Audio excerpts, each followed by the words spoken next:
Então, pessoal, aqui nós vamos falar sobre lançamento oblíquo. Nessa mesma aqui simulação do FET, nós vamos ver que ele tem um canhão. Esse canhão pode aumentar a altura, mas você lembra que você tem que colocar aqui sempre no eixo zero aqui o lançamento. Mesmo que você coloque mais alto, nós vamos considerar esse eixo aqui como eixo zero. E você pode mudar a inclinação. Então vou botar aqui, ó, ele está no nível do asfalto aqui, ou seja, no eixo zero. E aí nós temos um ângulo de inclinação. Então vou colocar aqui, ó, um ângulo aqui de 80 graus. A velocidade é de 18 metros por segundo. A massa de 17,6. Dá o diâmetro e dá a aceleração da gravidade. Então quando eu lanço aqui, ó, ele vai descrever um lançamento oblíquo. Se eu deixar as mesmas condições de velocidade e alterar o ângulo, o que vai acontecer? Ele vai percorrer uma distância aqui maior. E se eu botar aqui no ângulo de 45 graus, ele vai percorrer uma outra distância. Vou dar aqui um menos 1 aqui para a gente ver. Então, dependendo do ângulo aqui do lançamento, ele vai ter trajetórias diferentes. O maior ângulo onde ele pode ter o maior alcance é o de 45 graus, por causa da decomposição de vetores, como você viu no livro. Então, se eu mesmo que eu coloque aqui 33 graus, ó, o que vai acontecer aqui, ó? Ele não consegue atingir. A maior distância possível no lançamento oblíquo é o ângulo de 45 graus. O ângulo de 45 graus. E observe uma coisa, eu vou zerar aqui de novo para te ver. Observe uma coisa.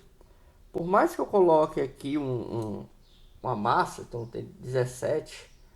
Então se eu colocar aqui o piano, que é 400 kg, que é uma massa muito maior.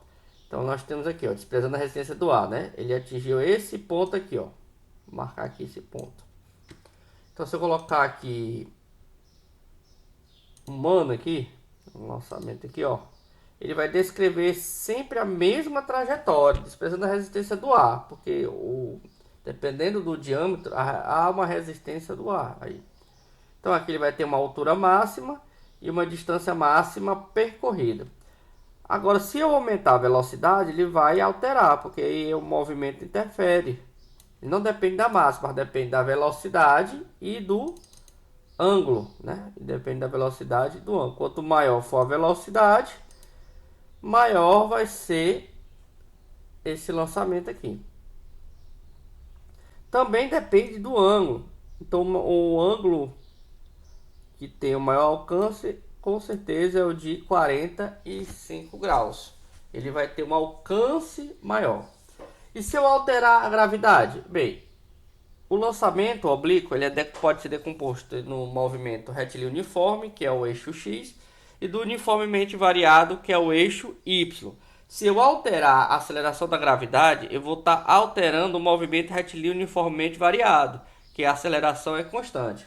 Então vamos colocar aqui, aumentar a gravidade. Vamos colocar a gravidade aqui, vou zerar aqui tudo para a gente ver melhor.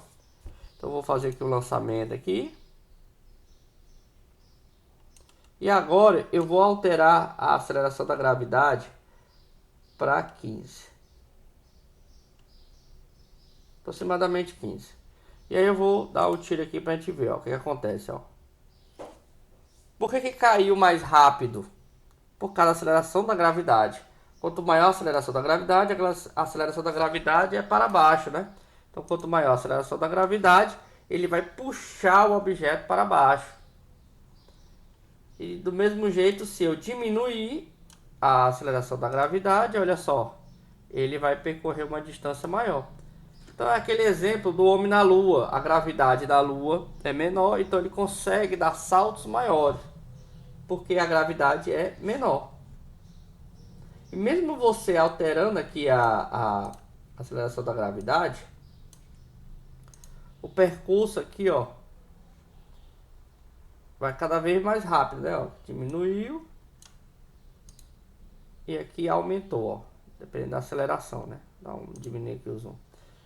Mas e se eu alterar a massa com aceleração maior? Então, vamos botar aqui uma aceleração de 15.